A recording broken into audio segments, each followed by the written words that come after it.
In the previous session, we learned that KVM transforms the Linux kernel into a Type 1 hypervisor by utilizing hardware virtualization technologies such as Intel VTX and AMD. However, one important question still remains. If KVM provides CPU virtualization, then who creates the virtual machine itself? Who builds the virtual motherboard, allocates virtual memory, creates virtual storage controllers, emulates network adapters, loads the BIOS or UEFI firmware, and finally starts the guest operating system? The answer is QEMU. QEMU, short for Quick Emulator, is one of the most important components of modern Linux virtualization. Although many people think KVM is responsible for creating virtual machines, that is not entirely correct. KVM accelerates virtualization by executing privileged CPU instructions directly through the processor. QEMU, on the other hand, is responsible for creating and managing the complete virtual hardware environment that every virtual machine requires before an operating system can even begin to boot.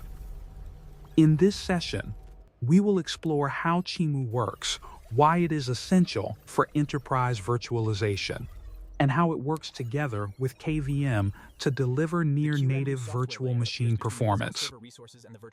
In the previous session, we learned that KVM transforms the Linux kernel into a Type 1 hypervisor by utilizing hardware virtualization technologies such as Intel VTX and AMD.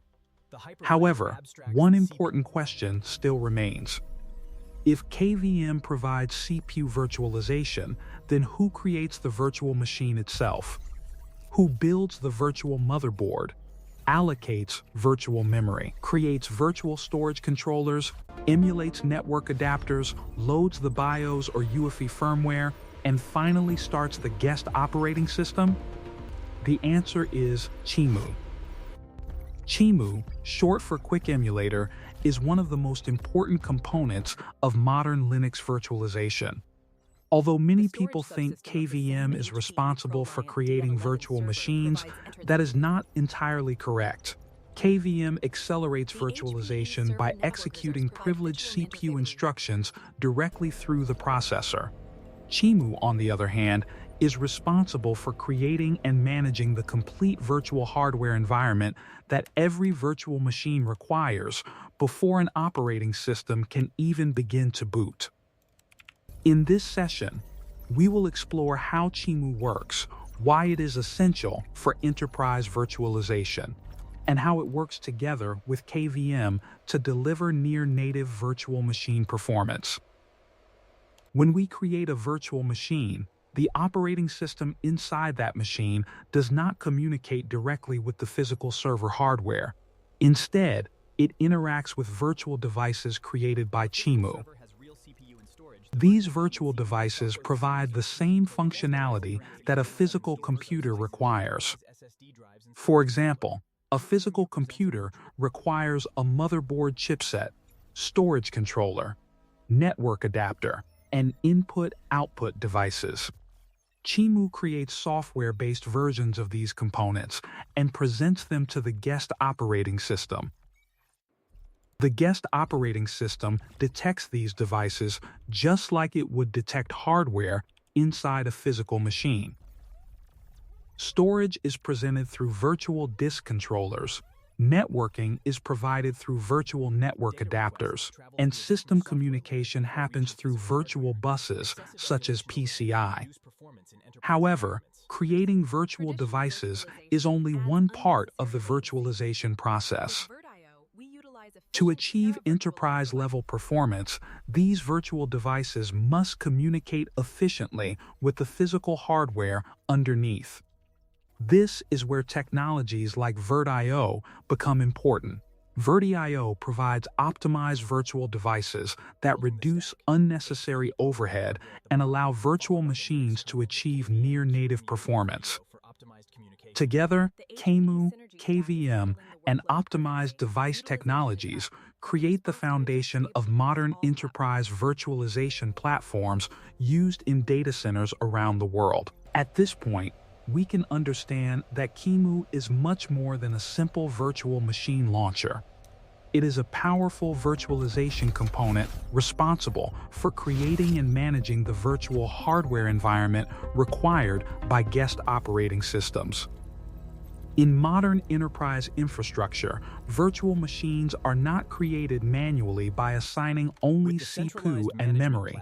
A complete virtual machine requires storage devices, network interfaces, firmware, hardware controllers, and optimized communication paths. QEMU provides this complete hardware abstraction layer. However, enterprise virtualization requires more than creating individual virtual machines. Organizations need automation, centralized management, clustering, monitoring, and lifecycle operations. This is where platforms such as Proxmox VE, OpenStack, and Red Hat virtualization solutions use QEMU as a foundation and add management capabilities on top of it. In these environments, administrators do not directly manage every QEMU process manually.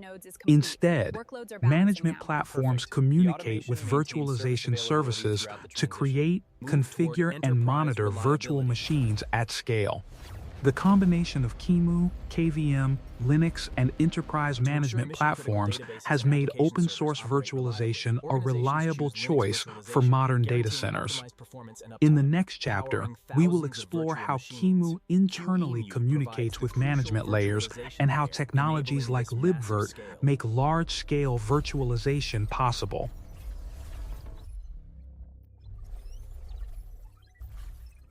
Over the years, virtualization has evolved from simple server consolidation into a fundamental technology behind modern data centers. At the center of many open-source virtualization environments is QEMU, a technology that provides the ability to create complete virtual computer systems through software. The strength of QEMU comes from its flexibility. It can emulate different hardware environments, create virtual devices, support multiple machine architectures, and work together with acceleration technologies like KVM to achieve high performance. This flexibility allows organizations to run different workloads while maintaining efficient use of physical infrastructure. From private data centers to cloud platforms, QEMU provides the foundation required for creating and operating virtual machines at scale. However, QEMU does not operate alone. In production environments, it works as part of a larger ecosystem that includes Linux, KVM, management platforms, and automation tools. Understanding this complete relationship is important because modern virtualization is not based on a single component. It is a combination of hardware, operating system capabilities, virtualization engines, and management layers working together. In the next chapter, we will go deeper into QEMU architecture and explore how its internal components create, manage, and operate virtual machines behind the scenes. When an administrator creates a virtual machine, the process appears simple from the management interface. A user selects CPU, memory, storage, and network settings, then clicks Start. But behind this simple action, QEMU creates a complete virtualization process.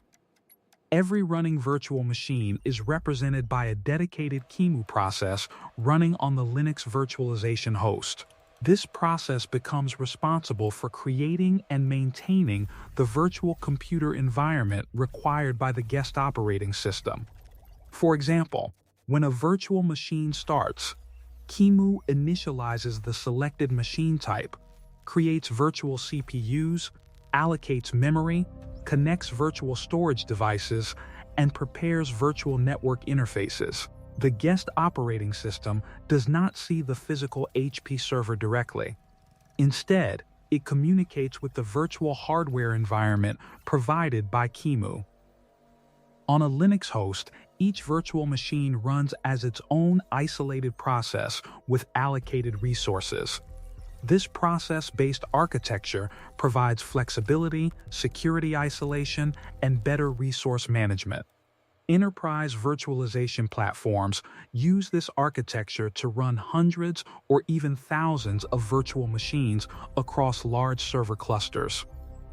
In the next part, we will explore how QEMU creates the virtual machine hardware model and why machine types are important in virtualization.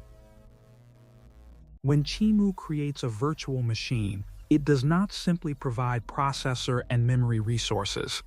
It also creates a complete virtual hardware platform that the guest operating system can interact with.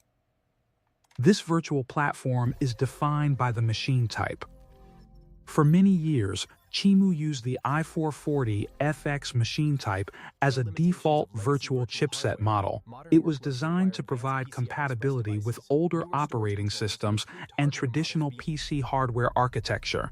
However, modern operating systems and enterprise workloads require more advanced hardware capabilities. This is where the Q35 machine type becomes important. Q35 provides a more modern chipset model with PCI Express support, improved device handling, and a hardware architecture closer to current physical servers. Features such as modern storage controllers, advanced networking devices, and newer operating systems benefit from this improved virtual hardware model. In enterprise virtualization environments, selecting the correct machine type is important because it affects compatibility, device availability, and future scalability. Platforms such as Proxmox, OpenStack, and other virtualization solutions allow administrators to choose and manage these machine models according to workload requirements. Understanding machine types helps virtualization engineers design more reliable and optimized virtual infrastructure. In the next chapter, we will explore QEMU device architecture and understand how storage, networking, and other virtual components are connected internally.